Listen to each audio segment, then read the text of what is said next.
በአንድ ቅጽበት ዓለም እንደምናውቃት አከተመላት። ዞምቢዎች ከተማን ሲወሩ፣ የሰው ልጅ ደግሞ የጥፋት አፋፍ ላይ ሲቆም፣ እናም አንድ ሰው ብቻ ነበር መፍትሄውን ሊያገኝ የቻለው። ለመሆኑ ይህ ቫይረስ ከየት መጣ? የሰው ልጅስ እንዴት ሊተርፍ ቻለ? እስከ መጨረሻው አብራችሁን ቆዩ። ታሪኩ የሚጀምረው የቀድሞው የዩናይትድ ኔሽንስ መርማሪ ጄሪ ሌን ከቤተሰቦቹ ጋር በፊላዶልፊያ ከተማ በትራፊክ ተጨናንቀው ሳለ ነው። በድንገት ፍንዳታዎች ይሰማሉ። ሰዎች በድንጋጤ መሮጥ ይጀምራሉ። እዚህ ጋር ነው አስደንጋጩ ነገር የሚከሰተው። ሰዎች ሰውን እየነከሱ፣ የተነከሰው ሰው ደግሞ በ12 ሰከንድ ውስጥ ብቻ ወደ አስፈሪ ዞምቢነት ሲቀየር ጄሪ በአይኑ ያያል። እነዚህ ዞምቢዎች እንደሌላው ፊልም ዝግ ያሉ አይደሉም። እንደ አውሬ የሚሮጡና የማይቆሙ ናቸው። ጄሪ ቤተሰቡን ይዞ በጭንቅ ያመልጣል። ለጄሪ የቀድሞ አለቃው በስልክ ይደውልለታል። አለቃው ለጄሪ የደወለው ይህ ነገር ሳይከሰት በፊት ስራውን ለቆ ስለወጣ ነበር። ጄሪ ወደ ስራው ከተመለሰ ቤተሰቡን በባህር ኃይል መርከብ ላይ ደህንነታቸውን እንደሚያስጠብቅለት ቃል ይገባለታል።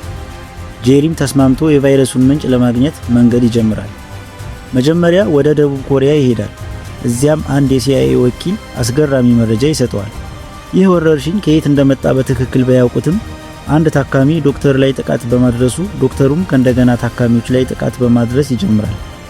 ይህ ነበር የቫይረሱ መነሻ ተብሎ የሚታሰበው። እስራኤል ይህ ወረርሽኝ ከመከሰቱ በፊት ግዙፍ ግንብ ሰርታ ራሷን ማጠሯን ይነግረዋል።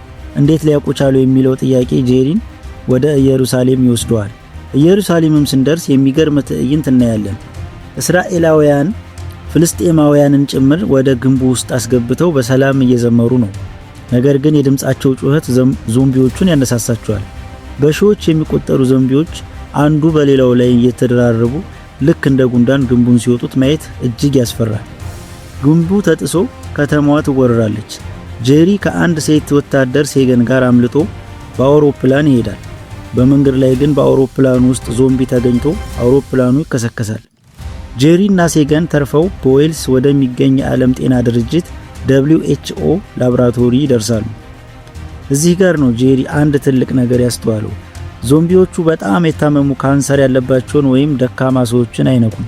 ይህ ማለት ዞምቢዎቹ የሚፈልጉት ጤናማ ስጋ ብቻ ነው። ማለትም ምንም አይነት በሽታ የሌለበትን ሰው ማለት ነው። በዚህን ጊዜ ጄሪ ራሱን ለአደጋ አጋልጦ ወደ ላብራቶሪ ይገባና ራሱን በሌላ ገዳይ ባልሆነ በሽታ ይወጋል። ጄሪም በዞምቢዎች በተሞላ ኮሪደር ውስጥ ሲራመድ ዞምቢዎቹ አጠገቡ መጥተው ያሸቱታል። ነገር ግን እንደ በሽታ ያለበት አካል ስለቆጠሩት አልነኩትም። ይህ ለሰው ልጅ ትልቅ ድል ነበር። ጄሪም ይህ መድኃኒት እንደሚሰራ ለዓለም ያሳውቃል። የሰው ልጅም ዞምቢዎቹን የሚዋጋበት ጊዜ አገኘ። ፊልሙ ሲያበቃ ጄሪ ከቤተሰቦቹ ጋር ይገናኛል። ነገር ግን ጦርነቱ ገና አላበቃም። ዓለም በዞምቢዎች ስለተሞላች የግድ ማጥፋት ነበረባቸው።